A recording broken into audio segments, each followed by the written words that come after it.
چرا بلبل به سیل گل نیومد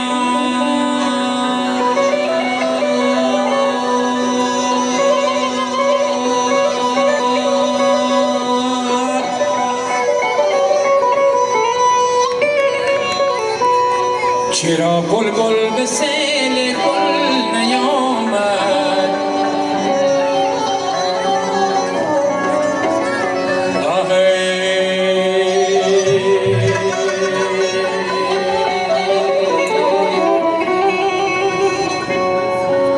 بیا که بریم به مزار بیا که بریم به مزار سیل گل دارتا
از شما عزیزان بزرگوار تندیس افتخار فستیوال بندراتی از طرف توران برهانی به اعضای گروه. توران خانم رو تشویق کنید.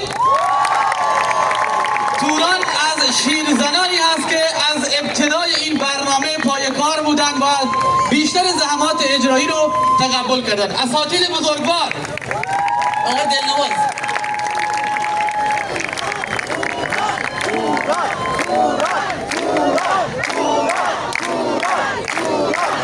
این دست به افتخار استاد دلنواز عزیز.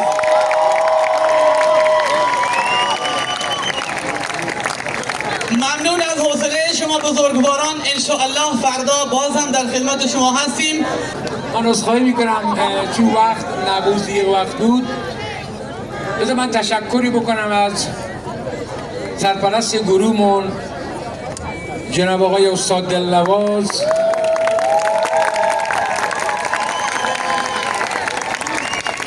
ما تقریبا 7 روز 1 ساعت نذاشته یا آقا ما استراحت بکنیم. به والله نذاشته ما رو. باور کن من یکی که جیم میشونم آخرش، چون بزرگتر بودم حرمت منو نگه داشت، من جیم میشونم. دغدغه‌اش این بود که یک کان شسته رفته تحویل مخاطبا بدونه که یه همه راه آمدن لذت ببرم. امیدوارش ما لذت برده باشیم. متشکرم از شما. معطر لطف روزگار بر ایامتان مقرر و هر روزتان مظفر باد.